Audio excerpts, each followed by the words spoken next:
Hello and welcome back to the Black and Gold Review Show. Peter. What a weekend, eh? I bet you were only laughing on Saturday. 3-0 defeat at home to Inverness, who are obviously directly below, so it would be a sore one to take, I'm guessing. Very sore. Yeah, it was actually, Cammy. Do you know what? They were good. Were they good? Aye. Yeah, they were good. Listen, I think, see, Inverness have obviously been deducted 15 points. Mm-hmm. But see if you take them 15 points away, they're sitting third in the league. Mm-hmm. So what, they're 4 below us now? And they're 4 below. But again, if you take the 15 points, I think they're above Kelty actually. So they obviously are a good team because they're winning games. But again, it's a tough one at home, I think, as well. There's that scoreline. Young team. They were a pretty young team as well. All they've done is got their youth team coach has went in as a manager. Mm-hmm. They've not brought any manager in. They've not obviously brought any players in. They've managed to keep a hold of most of their players that they've had, but they've not. It's not like they've brought in a new manager. And as you say, they're good. But again, I was reflecting on this on Saturday. What does that reflect on Duncan Ferguson, or what the job he was doing at the time? Because they were really struggling under him. Really struggling. Yes, really struggling. Where was it? Where were they when they went into administration? Do you know? Think they were. I think they were mid-table. But they were nowhere near doing as good as they were. They were really struggling as a team. They weren't getting the results, and he was under a little bit of pressure from the fans because they should have been performing better. So, as I say, the manager that's came in just now is taken over. Obviously, he's maybe got a good relationship with the younger guys that are having to play because he was the youth team manager. So, it's interesting, but certainly from an Annans point of view, it would have been. Was there a lot of questions asked after the game from the manager of the players? Just like you know, the boys will be sitting there knowing they never performed as well as they could. Yes, we're under pressure squad-wise when we've not got probably a starting 11, or not the full 11 obviously, but a lot of your starting 11 are not available through 5. Yeah. Which is I know, and it's key at this level for Annans. Certainly, like any team without 5 of their starting players is going to suffer. Mm-hmm. But again, I know what you're saying, that players are sitting there knowing they've not done enough or they've not performed. But certainly looking at stats, it looks as if Annans got absolutely battered. Didn't have a lot of the ball. No. Possession wise. Even when we didn't do a lot with it. I didn't think we're reluctant to go. And do you put that down to how good there? Inverness were good, well organised, give them credit, obviously. yep. But in the same breath, we've shown we've been better than that in games. And that's probably the frustration that's coming from everyone that it's in there. And within within totally. Their own camp, there's a frustration. You see that every player would be pissed off with that. Mm-hmm. Knowing that they could be better, or on the day performances maybe weren't great. As a team performance, I didn't think we were overly great. Or again, based on performances we showed how good we've been. Just looked a wee bit wanting. We didn't look like we didn't lay a glove on them. I didn't think. Willie, first half, I think it was Willie absolutely cemented the boy in the far left hand side. Aye, fantastic tackle, and it sparked the kind of crowd into a wee bit of life and all. And I thought, right, fucking here we go. But it just. Team didn't feed off it. It didn't filter through to the rest of the players. Luca looked like a lost wee boy up front. Yep. 2 centre halves just, and I'm not saying he didn't try or anything like that. He just was dominating. I don't think that's his game. No, his game for me isn't his back to goal. Nope. He's rapid. We could have been looking for channels through balls, but again, Willie's pissing with the cock he's got. Aye, the personnel, yeah. So it's difficult. Aye. Whereas Luca was excellent in his last couple of games, playing off a wide position. Mm-hmm. I think say normally, but even that, you've got Reece Breen injured, Max Kilsby injured, Hoops no back yet. Yeah, again, the players I've wrote down here: Tommy Goss, obviously long-term injury; Hooper, who's been quite a long-term injury as well; Reece Breen, big miss, big player for Annan at this moment in time; Kilsby, again another big player and a huge player in Aidan Smith. Probably for me, looking at Annan, Aidan's a key player that even just the energy that he brings up the top end of the pitch, if he's not having a good game, he still brings so much energy which can feed into the rest of the team, so he's a huge miss. Yeah. But as you say, they're all guys that pretty much, if you had them available, I would say 90% of the time they're probably in the starting 11. I would say every time, I'll be honest, I would. What about even, I thought Rico come on, we went to a 3, put Tam up front in the second half pretty quickly, and I thought Rico did actually, I thought he'd done really well for his first appearance for a long time through injury. And so it's positive to get him back on the pitch. I think so, and we were 2-0 down at the time, but I think on his personal performance I thought he'd done really well for his first time back in. Other things to mention was, I was looking at the table, and obviously, listen, I'm not meaning to be doom and gloom, but again, I have to mention it. Got to be realistic, Cammy. Let's say no, we've got to be realistic. Inverness are only 4 points behind. They've got a game in hand. What's more concerning, or certainly again needs probably addressed, is the goal difference is quite alarming. That Annan are 19. minus 19. Yep. The closest team to you are bottom by far of the goal difference, is minus 12, who's Dumbarton, who are sitting bottom of the league. If you take Dumbarton away from that, it's then Queen of the South on minus 4. So that's a massive difference. Right. It's for sitting at minus 19, you take away Dumbarton, who are obviously bottom of the league, you then go all the way to the next team on goal difference, and you're looking at minus 4. So there's a huge gap there. It's a big void, isn't it? It is, and it means obviously you do leak a lot of goals, certainly. I think, or no scoring a lot as well. I think it's a combination of both. Which it is, that's fact. At the moment, yeah. No, it is. You can't get to a tally of that. And absolutely. Again, goals for, you've got 18. Goals against, 37.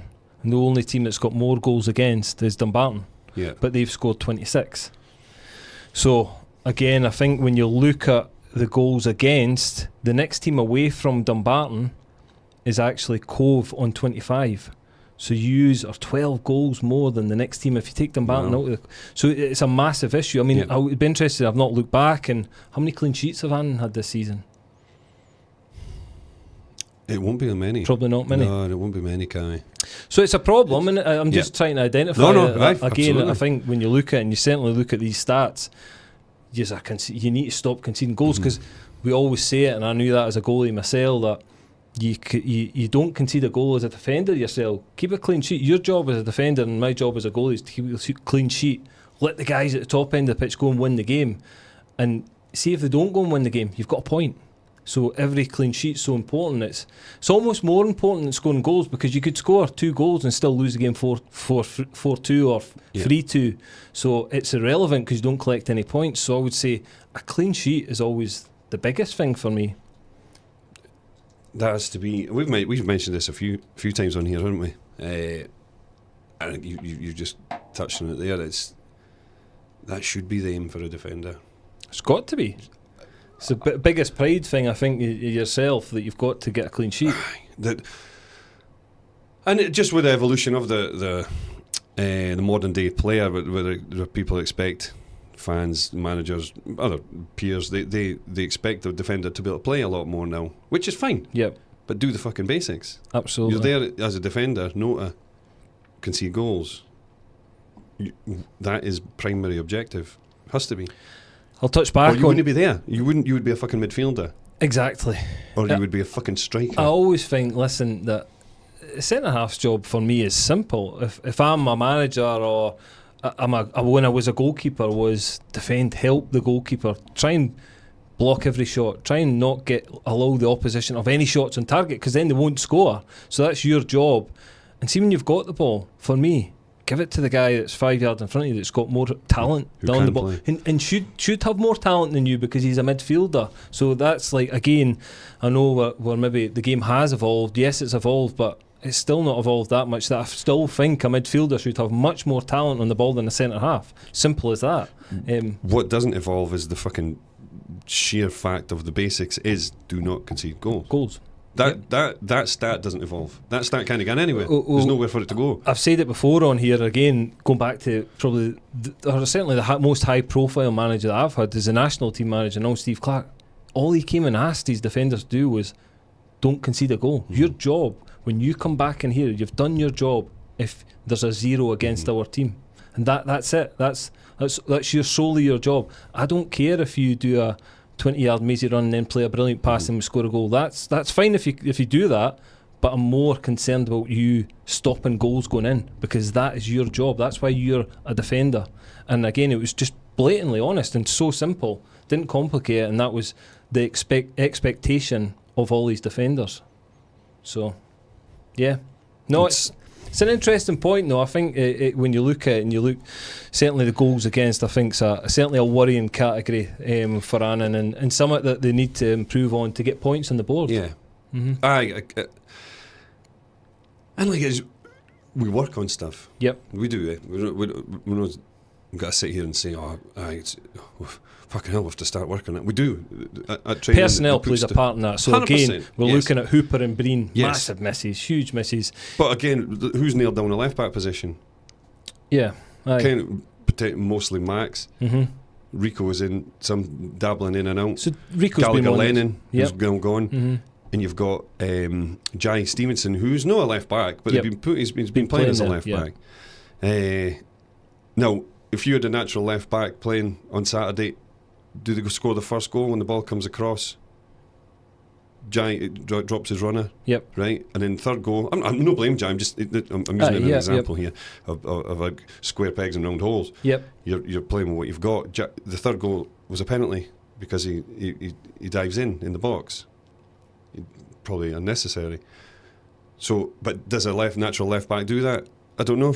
Probably he's still not. pretty inexperienced if we're talking in terms of game time. But again, it's not his natural position. He's more, and I get that. I've seen it before where attacking guys come back, even at corners. I've seen it a lot as a goalkeeper. You would have guys who just switch off. They're not naturally thinking about, they're more thinking, I want this ball to get cleared and then break up the pitch and run it on and score. And whereas rather than just thinking about defending first and foremost, or the best efficient way of defending that situation. So I get it. Listen, there's no getting away from it that all these injuries play a huge part in, and certainly the result on Saturday, and even other results that guys, when you miss key players. So then my next question is, does the squad need to get bulked up? Do they need to bring players in?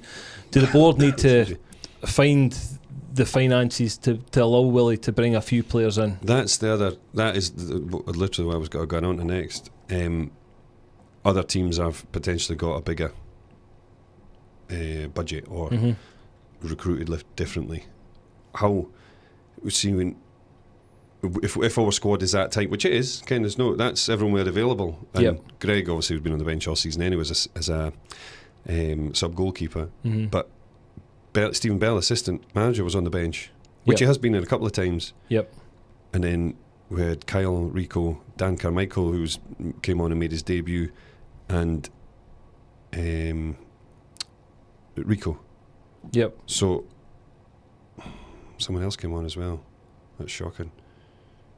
But again, you're down to the bare bones. We never filled the bench. That's my point. So again, that's my question. Do the board need to make funds available to strengthen the squad? Is this a time that, again, it's but you can't bleed a stone dry, Cam. If you've not got the finances, how do you do it? And that's so you need to do it smartly. Again, can you look at loans? Can you get a relationship with a club that potentially might turn on and say, do you know what, you can take him? And I know most loan teams want wages paid. I get that. But can you do a deal to try and strike some sort of deal with a club and try and get the player in for free? I know when I went to Annans, there was a couple of boys we got in and we didn't pay any wages towards them because it was more about trying to get their development from their parent club. That was the bigger picture from them. So it might come to that circumstance. You need to work them 100% situations. Because this situation hasn't never been about before. We're shopping in the same target. We're targeting the same group of players as every other team, as every other season. It always happens. everyone's after the same type of player generally. Now, what can you offer that team? And sometimes you rely on relationships. Ken, I know I've played with him before. Yes. I've played a manager at a certain club before, and could any chance of sorting us out? Ken, we've not got a lot of money, whatever. You have the chat, don't you? Which I fully believe Willie's doing. I'm no doubting that in the slightest. No, it's a bit of luck now as well. Exactly. That again, you speak to the right person on the right day, and they go, do you know what? Take him between now and then. So you give him a few games, because that's going to help us for next season. And again, it's a difficult one at the moment. But again, you feel as if Willie does need a wee bit of help with regards to a couple of players to come in and bulk that squad up, especially between now. Once you get out of the January window, I know the loan window stays open a little bit longer. Yeah.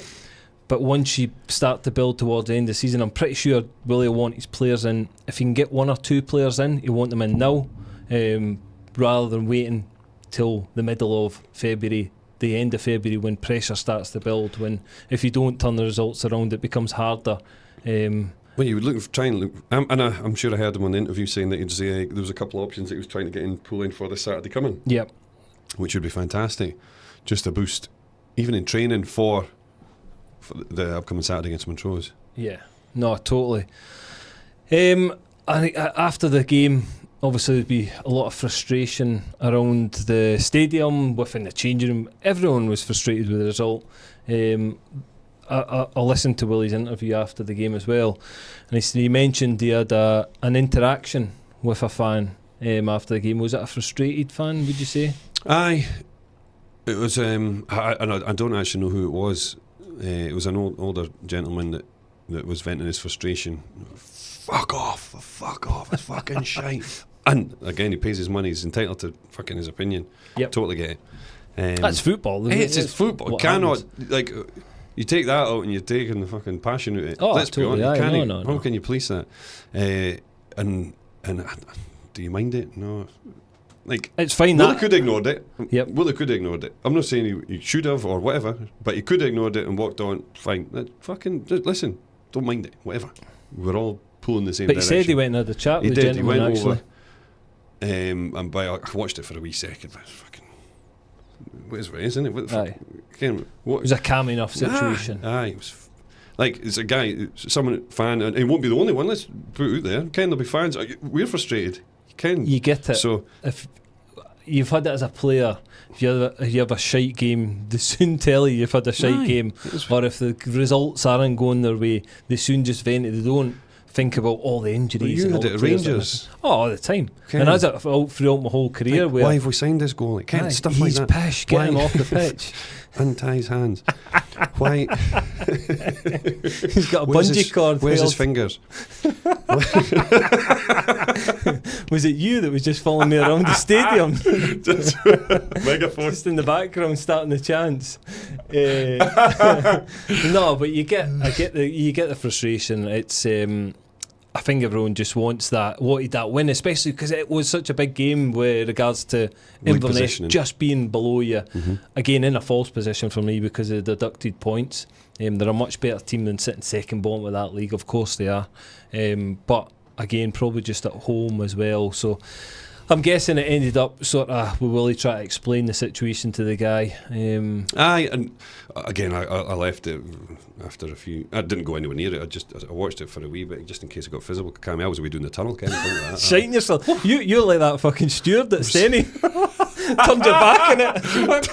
Fuck that. I'm not dealing with that. Never seen a fucking thing. Who? Did you put it on high vis and just turn away? I put a green coat and just fell down. I just disappeared in the pitch. Amazing. But when they spoke about it afterwards, they said that he'd calmed down, and then when he was walking off, he was shouting again. But passion, you've got to show passion as well. I wouldn't make a big deal of that. It's what it is. But again, what it shows is people know we're better. Yeah. We expect more, and that's standards. Again, you have to set your own standards, and we're at home. We should have enough in a locker to compete. What I think least. it also shows as well is that, and we all know Willie cares, but he's passionate, he's emotional, he wants to, I'll come and speak to you about that because maybe I disagree with you, or this is why we're down to the bare bones, which I think he was trying to get that message over, was look, by the way, we're missing 5 players from our starting 11 who would have started today. And that's probably played a huge impact on the result. The way we've played, we've got guys, as we mentioned, playing out of position. Toddy's no fit. Not their natural. So you've got guys. Toddy's not trained all week. So you've got guys on the pitch that have to play and that are not fully fit. But again, so it's trying to just get that message across. So listen, I don't mind it. I don't mind fans having a voice. I don't mind managers having a voice and answering these questions, because ultimately it's the best way. It shows that everyone cares. I think it would be alarm bells if Willie just okay, we've got beat, we'll just wander in.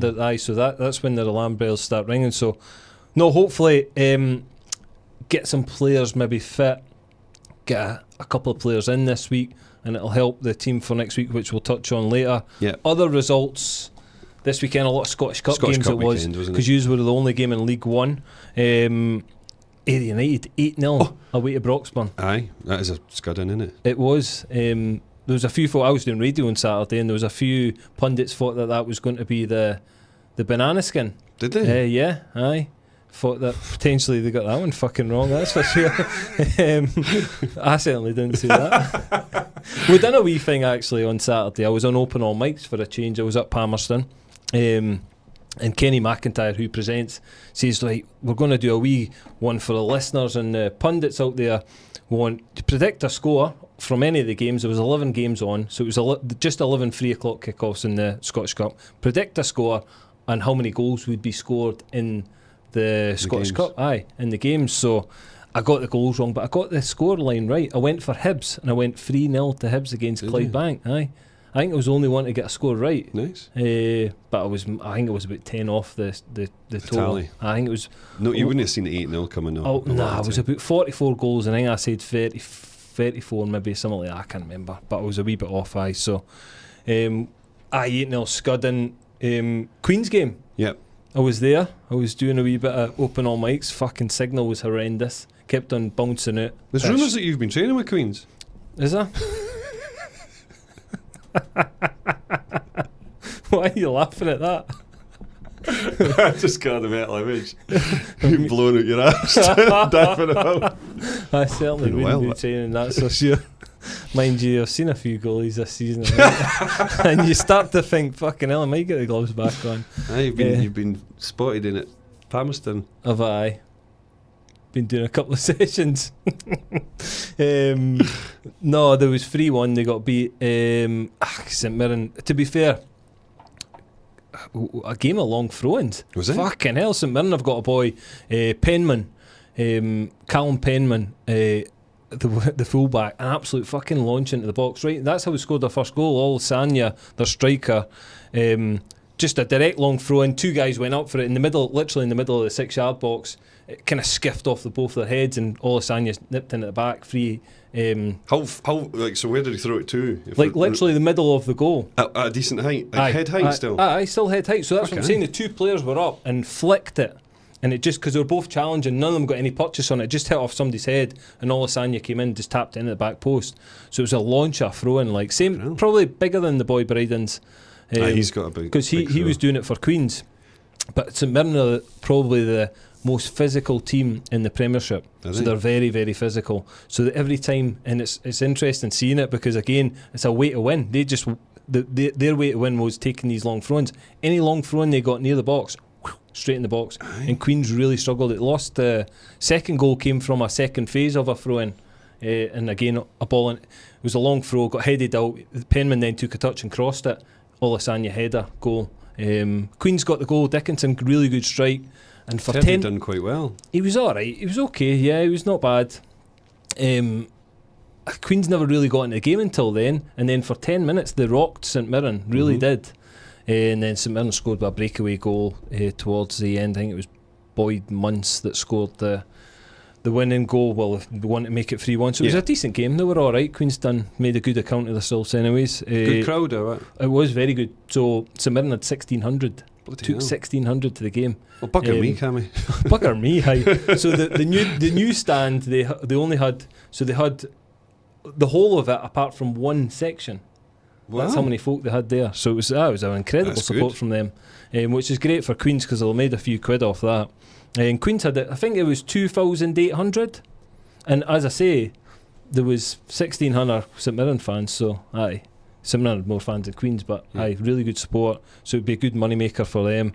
Rangers 5-0. Yesterday. Yeah, played a lot of young boys actually. Mason Munn, the goalkeeper, got his debut. Aye. What did you think? How did he do? He never had a lot to do, but he's a good. I like him. I covered I think it was the 18s Youth Cup final last season, and he had a worldie in it. He had a really good game. Yeah, he's a big boy as well. He's good. I would say 6'3", 6'4", but quite well built as well. He looks a goalie like for me. I think he will become a Was that because of the strip he had on, or what was it? he had a pair of gloves on his hands. No, he does. Northern Irish, so he's like they're Northern Ireland's under 21s. I think he plays with, so he's got a future. But I had a few other guys. Dessers gets a hat trick. Some finished that when he slid in with his left foot. Aye, no, Tight angle. Listen, talking of him going to a few teams, couple of Italian teams interested.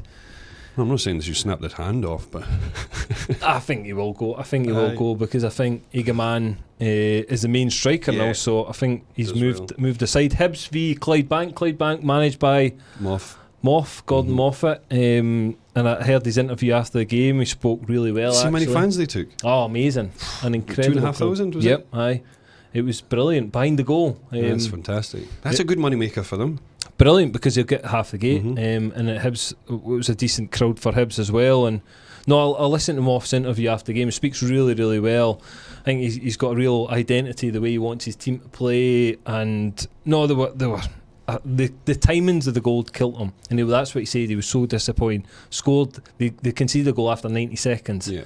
No great start, but then they didn't collapse because ultimately, you think you're at Easter Road against Hibs, lose a goal after 90 seconds. This could be 7-8. Do you know what I mean? A long day. They held on 1-0 at half time, but then they conceded a goal straight after half time in 46 minutes.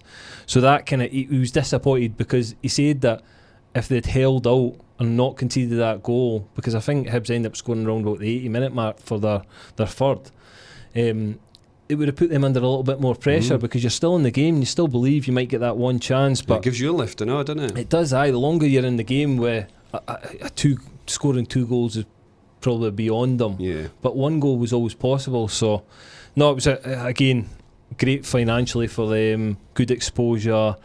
It certainly didn't disgrace ourselves either. Done very well. It's nice. The young lad I mentioned of Rudy Malotnikov that scored for Hibs.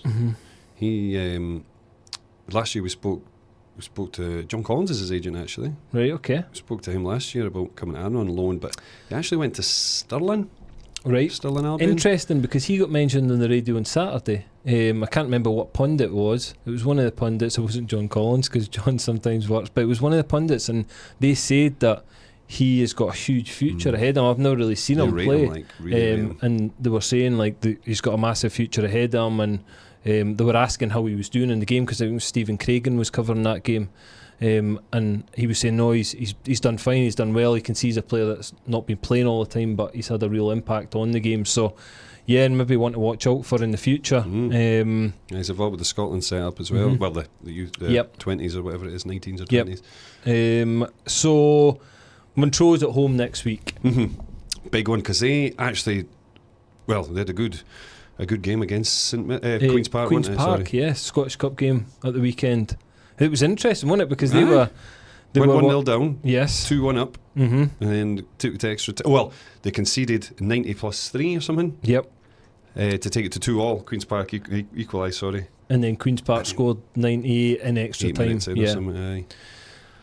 Aye. Decent performance. Yeah. So it'll be a tough game again. We all know Montrose are very experienced at this level and offer quite a lot. I see Sean Dillon was on the telly yesterday for the Rangers game. Yeah, he's actually, I was texting him, so he was because one of the producers, football friend. No, one of the producers of BBC were looking for pundits at the weekend, and I says, well, Sean Dillon's, because he's done bits and bobs, and he's actually asked me, can you drop my name in there? So I dropped his name, and he's ended up getting fucking 2 gigs this weekend. He's doing the Dundee Derby tonight as well. So he done the Fraserburgh game yesterday, and he's doing the Dundee Derby tonight. Brilliant. So he's like a Rolls Royce when he plays, though. Aye, Still got it. We've spoken about him before. As I say, I bumped into him on holiday in the summer, and fucking like a machine of a guy. Is he? Oh, like ripped, Aye. like to shreds. I'm not even like not an ounce of body fat on the guy. Fucking hell. He's a dream, Peter. He's a dream. No, so Montrose will be a tough game. Aye. One you've got to look forward to, though. Home game again for the Galabankies. For the Galabankies. Do you know what? It's tough. See, if we'd have picked a draw up there, I'm going to be honest, right? Filter off, Cammy. Okay. Take the off. black and gold glasses off for a Take second it here. off. If it's probably going to come across quite negative, but if we'd have picked a draw up the air, or we'd made a better account ourselves, you would have been like, fucking right, good, go on, get a good result against Montrose and kick on. Like, Willie had a good talk with him before the game, but picking up again, obviously a 6 points ideal, but if you get a 4 pointer in the 2 games, even 2 draws, it's not the worst, because you're keeping you're building momentum. Yeah. We're going to need to pull something out of the bag, I think. It needs to be a big reaction. You can tell by body language I'm deflated. But then again, a big reaction could come before that game if they get bodies in. Correct. If yes, we get that's what I mean. news coming from the club that players are fit, or we've potentially got any of the, will any of these guys be back fit? Kilsby, Breen, Hooper. Breeny, well, we're hoping Breeny. I think Willie was waiting to hear back from today, I think, well, Monday, because obviously Tids has taken over, so I think they were trying to figure out what was going on with Breeny as well, to try and Tids are better sure. Be taking him back. But just making sure everything was alright, so they were trying to clarify all that. Max Kilsby, I think, what I'm led to believe, it was ligaments, and I think they just need to use a Tampax and he'll be all right. Who else? Strap a Tampax on his ankle. Fucking hell. Fucking hell, man. Get the sponge out. Get an old sponge and water. Kiss his boo-boo and he'll be fine, hopefully. Who else? Hooper, again, same old. Ken, get his bum a wipe and he'll be fine. I think he just needs to man up. Who else? Tommy Goss. Get him fucking strapped up. Get him the Stone Cold Steve Austin and he'll be fine. Get him the fucking knee brace and get him on the pitch. Fucking, you want to see them desire, like. Who else? Steve Austin done it for years, like, did he not? He wore that knee brace for his career. He was good for Annan. Who else was injured? No, well, you've got Aidan Smith, who's obviously suspended. Yes. Yep. Oh, and touching on Aidan Smith, he got married at the weekend. Oh, did he? Aye. Oh, congratulations from Aidan. the black and gold, yes. Aidan, we're always thanks for the invite as well. Fantastic. I've seen pictures, videos on social media today. So well done to him and his wife Lisa. Well done, fantastic, Aidan. Superb. What are we talking about there? Oh, loan players. Aye, so forget loan players. Then, like say, boost the squad. That'd be great. It would, but it could do with a big reaction. Yep. I'll be worried if we don't see a reaction, Cammy. That's what I will be worried for. And I think the boys have got more than that in them. I think that's I would worry if. I think the fans will be expecting a reaction. The manager will be expecting a reaction. Again, he'll be hoping he can get bodies in, potentially get any one of these. As you say, Breeny's a big one. If you can get him back fit in the team, available. Yeah, that's a huge boost. And obviously he's working hard. He's trying all avenues, like tapping into players that he's played with and that are in decent positions at clubs, and like kind of same as everyone's doing. You're trying to do your best to try and get them in, but what hurdles is he hitting? We don't know. Is it financial? Is it the players are unavailable? Is it because of their short squads? Is it because where our position is, they maybe don't think it's going to be a good option for us for the player? Is it? But that might help them get game time. Totally. Do you know what I mean?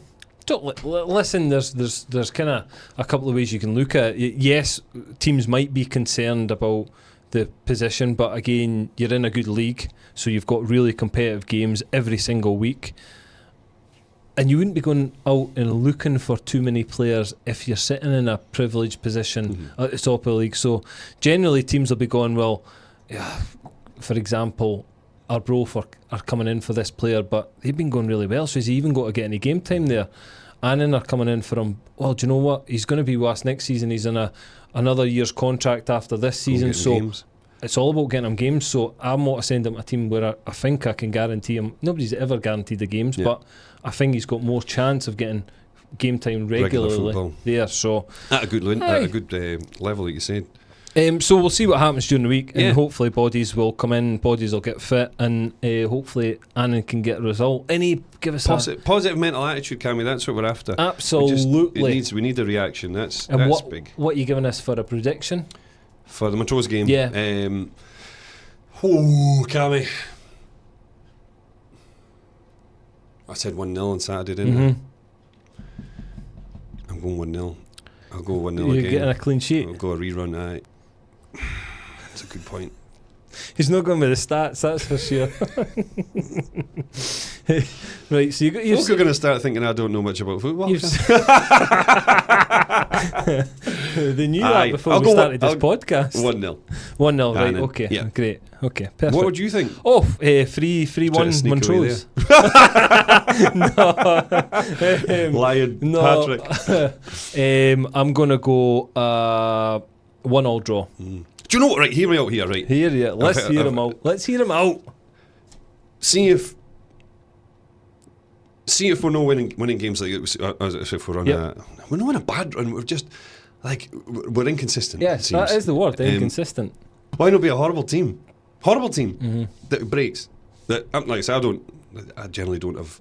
People will probably notice I don't generally do a lot with coaching wise, and I'm just there to help. I am and blow smoke up players' arses and deliver the water, etc. Deliver the water, get abused. But why not be a horrible team? Like you say, concentrate on that back line, brick wall. Build on that and just soak it up. No, soak it up because you can only soak it up for so long. And then counter. Be a very fast team. Be a horrible team. Be a hard team. Have we got that in us, Cammy? I don't know. What have you seen? I think it certainly. I do. I think you've got players there. I know the answer. Again, I think you're right though. Listen. Concentrate, have a real pride, and again put a lot of emphasis on the clean sheet, so which means you might certainly come across as a little bit more defensive, but when you get the ball you've got that spring, and it's all about that spring, as you say, the counter attack, the fast attacking play, the triggers, exactly, that's it though. Again, as soon as you get the ball you know what you're doing. If you're saying it's the boy Quigg up front, and he's not there, he's away, man. Quigg, who am I talking about? Luca Ross, up front. And you break, as soon as you get it, you know he's going to go in behind because he's got that pace and that's his game. He wants to get in behind. Or you get him one-on-one, you give him a chance to run at somebody. Then these are all things that you can work on. But I certainly just absolutely see defensively, I think's more important at this moment of time than offensively, because I think if you make sure you're solid and you get that clean sheet, the worst you come away with on Saturday is a point. Do you know what's annoying though? Because you do. I don't know, Willie will be probably, maybe not, maybe strong enough to know change his philosophies or thinking, but again, like we're saying, why not be a horrible team? And they're like, but we've not really played like that all season. So you do change, but you adapt. It's maybe no changing, you're just tweaking. Yeah, you're just the same philosophy, if you like, but let's just fucking really try and shut up shop.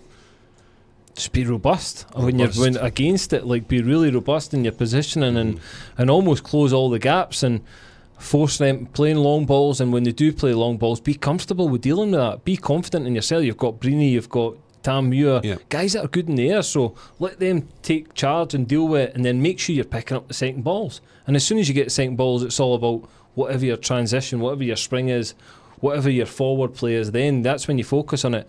But even when you're playing that forward play, be conscious of still being solid as a defensive unit. You're not getting caught on the transition. But see, And I think Tam, he's done fantastic. See, the first half especially, I thought he had a good performance, personal performance. Winning his headers, I think he does really well. So you put him up front and he works his ass off. Can't I mean? Sorry, I'm getting burnt by that heater there. My leg's fucking on fire. What was I going there? Sorry. What was it? One thing I said and I've thrown you. You've turned my pattern off instead of. Wait, I'll turn your mic back on. Could have done with that, turning it off at the start. What? Where was it going? Tam Muir, you were with Tam Muir. What was I talking about? I don't know. Just waffling. Jesus, fuck. It's tactics. You were talking tactics with Tam. Keep going, because everyone's laughing at home. Oh, fuck's sake, guy. That is shocking. Right. My memory of, so Tam Muir, anyways. Honest to God, but like Tam's not a natural centre half. I know he's played there for a while now, but he's. I'm not digging Tam out here by any means. But what my point is, he maybe like Breeny is a natural centre half, right? He is, and he's a vocal big lad, but still very young. So sometimes when you look at, say, like Matty Douglas, very vocal. He's played at centre half. It's basically his whole career at a professional level. In Tam O'Weir at Kelty, Ken Bucky at Steny, Sean Dillon. See, most teams, it's an experienced centre half. I know Willie's been playing there the last couple of games, but it's still that leader at the back is vitally important. Again, I'm not saying anything about the goalkeeper, Jamie, but he's fairly young. He's fairly young now. So again, he's not a huge amount. It's not as if you've got a Flem in goals who's got the experience or to give them a rocket. Do you know what I mean? Or a guy behind him who's played 300 games and knows all about, knows how to coach their defence through the game almost. Because that voice, it's massive. You should be sick of hearing. You should be sick of hearing it, or should be sick of talking. I'd sign it. I would genuinely, if I was ever a manager, which I'll never be because I don't want to be, but I would sign certainly somebody along my back line who could just was purely, obviously would need to have the talent to play, but I'd make sure he had the voice, because you need one player, whether it's the left back. It doesn't necessarily need to be the centre half. Preferably centre half, yes, but it could be a right back. Again, I've seen experienced right backs play who are great talking through the game, who can look at the line, and again, you're just coaching. You're almost a coach on the pitch, and that's so important defensively, certainly. Or a goalkeeper. You sign a goalkeeper who's vocal, been there and done it, and again can talk his back line, because almost I certainly started to learn towards the end of my career. It was all about moving defenders into the right position. Would stop so many attacks, stop so many opportunities. It wouldn't need to be, as I say, you don't really need to be that talented to be a defender. If you put yourself in the right position where generally the ball can fall, or you can see anticipate how somebody's going to play a ball into the box, and you're coaching them in that position, it can make a huge difference. Totally. I can always, probably touched on it years ago, a while ago.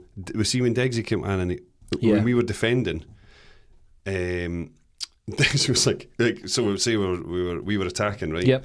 And I'm not joking. It was the first time I'd ever. It's probably normal behaviour for a lot of other centre halves or whatever. It was the first time I did. Deggsy was like in front, Pete, go in front of him, so Deggsy would sweep at him. Yeah. So it's just one in front and behind, right? Yep. It's pretty normal now when you think about it, or it's being coached into you. But I know no one had ever coached me. And you always goal side, and but see when you're 2v1 at the back, or your right back's away up and your left back's coming over, your right centre half's kind of in front, just to give you that balance, and Deggsy's sweeping it behind, or whoever it was in behind. And I fucking, that's so basic. But see, trying to get that across, if we're not doing it on a Saturday, it sounds like you're talking a different language sometimes. Like, Jamie could be shouting it, and it's just, maybe they're not hearing him. Ken, you know what I mean? It's should be able to hear him. And it should be natural. That's my point of someone that's been at centre half or their whole career. That's natural. I was big on that. I was big on when we were attacking to make sure, because I felt as if that was my job. When we're attacking, I can't influence anything that's going to happen if we've got to score a goal or if we're not going to score a goal. But what I can influence at that moment in time is that we're not going to concede a goal. Because transitions can happen so fast. One ball at the pitch can absolutely kill you.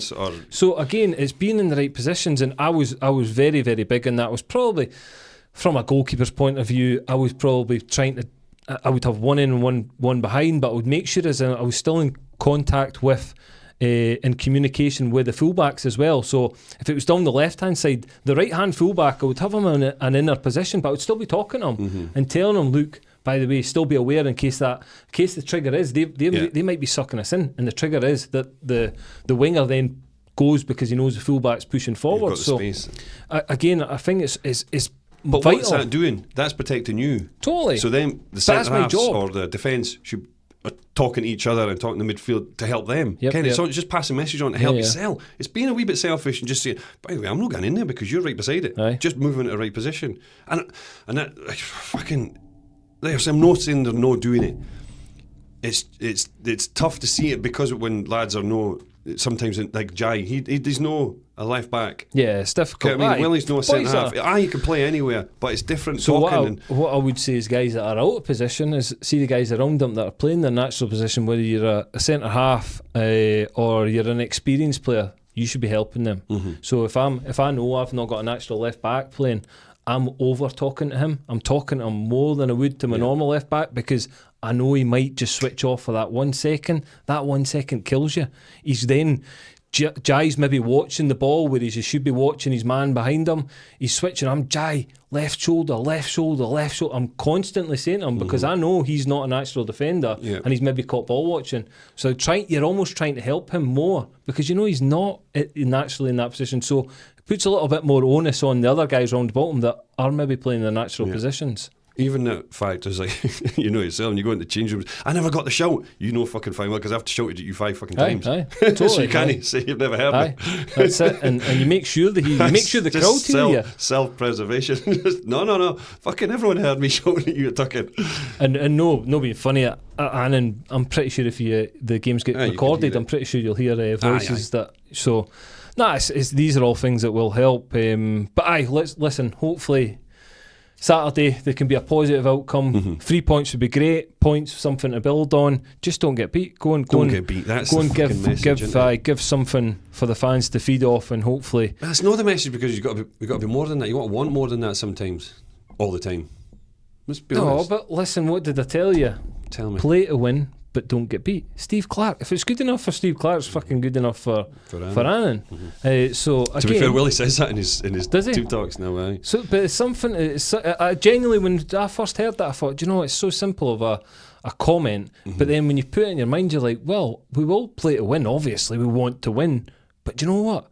We've not got to come away with a defeat the day because momentum, we've spoken about loads of times on here, is massive in football, and it's strange to even describe momentum or how. When you start winning games, it becomes a habit. But again, you look at the best teams. Yes, people might go, they've got the best players, but they breed winning habits, and everybody that then comes into that club just fits seamlessly in and goes, you need to win when you're here. There's nothing gets because you've slowly built that up, that mentality. So I think it's a good wee comment from Steve Clark. So hopefully we can get a result. Other things, we've got Aldo Graham. Yes. Subscriber 200. Yes. Subscriber 200. Well done, Aldo Graham. If you get in touch with us on social media or messages on YouTube or whatever, we'll get a scarf out to you. So that's us breached the 201 mark now, I think. Oh, it's excellent. Flying. Listen, flying. The sponsors will be coming in. Big names. Big Amazon, big names. You know, the lot. Domino's. Hey, what... another wee thing that what I mentioned, one of our very, very good listeners, most frequent listeners, sorry, should we say, went in for a procedure last week, and they're out on their home now, so they'll know who they are. So we're glad that you're doing well, and the procedures went well, and we'll fingers crossed for good news. But it's we do know about it, and we're glad you're on the mend. Yes. Other things I wanted to quickly mention, I'll not dwell on it too long. Jimmy Caldwood died yesterday, so it was a sad kind of moment for me when I found dementia. Out. Yeah. So he's had dementia for a good number of years now. He actually spoke about when he first got diagnosed with it, which was great. I've done a couple of bits with radio, and they said, what does it mean when people... And I see when high-profile names get these diseases, and I think it's very brave of them because it's their choice whether they come and speak or they don't speak about it. But he chose to speak, done an interview with the BBC, which was great. And he said, listen, I'm a really positive guy. I've lived my life, always been positive, which he was. He was very bubbly and positive. And he just said, like, these things happen.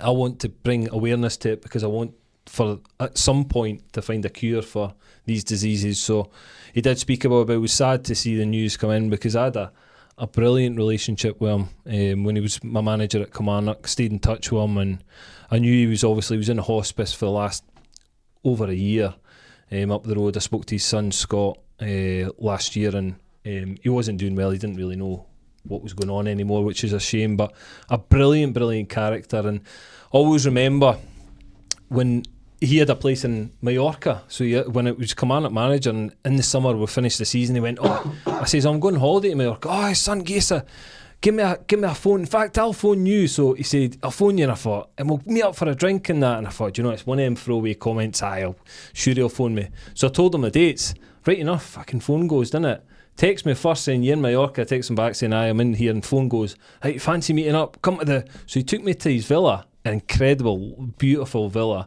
So I had a few beers there, booked a restaurant, went for some at tea. It was me and Emma went for some at tea. Spent the night in Santa Ponsa. That's where his place was, and just had drinks and that all night. And I posted a picture on my Instagram of me and him that I look very young then. He's very tanned, not as tanned as him though. But really just great company, and that's like they're the managers that I loved, like see guys that I could see myself going and having a drink with.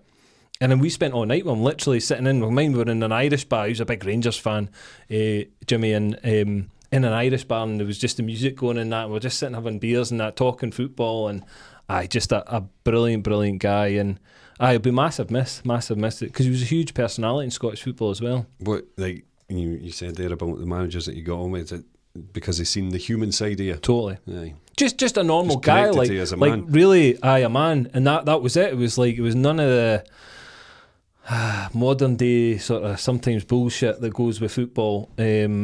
Just a real honest man, and had men's conversations with you, but again sometimes difficult, didn't always agree, didn't always get on. I wasn't his boy, but I respected him for having hard conversations and making hard decisions. I remember he dropped me once, and he just says, look, this is why I'm dropping you.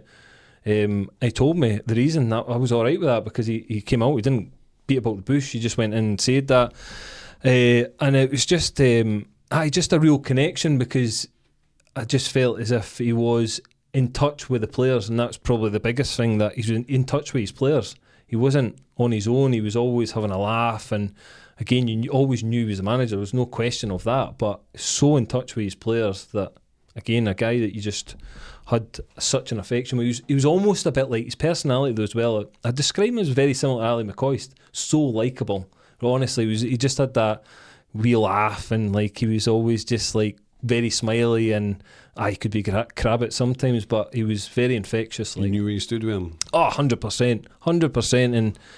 But yeah, just a real funny guy, and football man. Brilliant. And Craig Bryson dropped me a message actually when I posted it, and he says, he basically said shite, that was his comment, and I went, mate, it's just because he had a really good relationship with as well. Again, talking about Mallorca, that season actually there was about 5 or 6 of me, Craig Bryson, Fraser Wright, Kyle Leather, and the other goalkeeper. We all went to Magaluf after the end of the season for 5 nights, and Jimmy was over there. Well, his staff, he used to take all his staff every year to his villa for 5 days. So it was him, Jimmy Nicholl, Sandy Clark, who else? Tomo, the goalie coach, as well, was there. So they were all there, and again dropped us a message, we're at this beach bar, come and have a pint with us. So we all the boys went and met, and you wouldn't get many managers doing that. But again, he just had that personality. Again, it was like, I am your manager, but we'll put that aside, we'll just have drinks as guys. Like, that's what it was. So it was brilliant, really good. And I always remember sitting at that beach bar, and we were all like absolutely steaming by the end of it. Like, you know what it's like when we were all young, so absolutely steaming. Them boys, all them guys were older guys, but all steaming and all. But it was just brilliant football chat, and really good company. So so a little tribute to Jimmy Calderwood will be sorely missed, certainly from myself, and I'm pretty sure a lot of folk in Scottish football seen a lot of tributes. So yes, anything else, Pedro, this week? Weirdly, obviously, with the Dennis Law one, wasn't it? Yes, aye. That was a big one. It's been a big week for football, or Scottish football anyway. Dennis Law, a massive figure. You see, it's amazing when people pass away, you start to see footage. And talking about Jimmy there, seen some footage when he was Birmingham player, over 200 appearances for Birmingham, and he looked so young when he's playing. Then you see Dennis Law stuff, and just an amazing footballer. Everyone's saying the best Scottish footballer ever to grace the pitch. So he was some man. Again, lived a good age. I think 84. Whereas like Jimmy, touching it, he's only 69 when he died. So it's not. And he's obviously lived the last few years with that horrible disease. But it just shows you two big misses in Scottish football. So was he involved with football before? Like, as in, what was his last job? Who? Jimmy Calderwood. I don't actually know what his last job was. He was doing a bit. So I bumped him now a couple of times. He was doing. I think he was working for Rangers for a little bit, doing the sort of scouting stuff and reports and stuff for them. But he had a massive. When you look at his career, obviously Birmingham as a player, and then he played in Holland for a long time, and then he went and managed in Holland, some top teams as well in Holland, top league for a good few years, and then obviously he came over to Aberdeen, Dunfermline first, where he was very successful at Dunfermline, cup final, when they were at the top of their game. Aberdeen, hugely successful there. Obviously the Bayern Munich game is the one that sits on everyone's tongue. Then Kilmarnock, Ross County. So he had managed a lot of games in Scottish football. So yeah. He will be missed. So will Dennis Law as well, such an iconic figure of Scottish football. So yeah, what have we got coming up with regards to the Black and Gold podcast? Anything? Yes, we've got a guest. We've got a guest lined up. Obviously, we'll get that out there this week as well. So look forward to, as soon as it's released, hopefully we can get some questions in and see what you want to know about him. It'd be interesting when it's someone that's been about the club for a long time. Yeah. Big character. Big character. A player that fans that'll know. Oh, yes. Yeah. Yes. So I'm looking forward to that one. So yes. We'll get that out, hopefully aired this Friday. Yes, hopefully we'll get that out this Friday. But we'll let you know. Hopefully you can get your questions in as well for him. As Pete says, fire as many questions as we can to our guest. And that's about it for this week. Barnsley actually went to, I don't know if he signed it, he played with Workington actually on Saturday. Oh, did they? Yeah, they won. So Barnsley supposedly had a stormer. Right. Come on. Good that he's getting games. Aye, good on him. Yeah. Good on him. That's what he needs, regular football. That's what any boy needs now, isn't it? Totally. You go and you can't, best wishes to him because he's a great lad. So it's nice to see him support. That's what it was actually. I've got to say there, but that's someone told us. He's done really well. Good to see him moving on and getting game time and doing well as well. So listen, hopefully good luck to Annans this weekend against Montrose at home. Hopefully it can be points on the board, hopefully 3 points. Go and be positive. Again, all the fans, get behind the club, get behind Annans, get out and support them. Another game at Galabank where they need your support as well, so please get behind them and support them. And again, that's all from us on the Black and Gold podcast. Until the next time, we'll see you then.